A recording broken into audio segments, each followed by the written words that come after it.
Hey guys, in this video I will show you how you can fix Chrome high CPU usage. So without further ado, let's get started.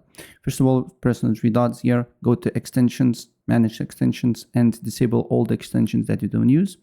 Then what you need to do here is to again press on the three dots, go to tools, options should be somewhere here.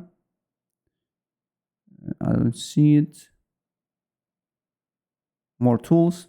Then what you need to do here is to open up Task Manager, and here you will see all the tasks that now is on your Google Chrome. So you just need to sort it out by CPU, and then wait until all the apps loads up, and then just close all the tasks that you don't use, right? So usually try to disable first apps that extension ones and that you don't use with the subframe option here.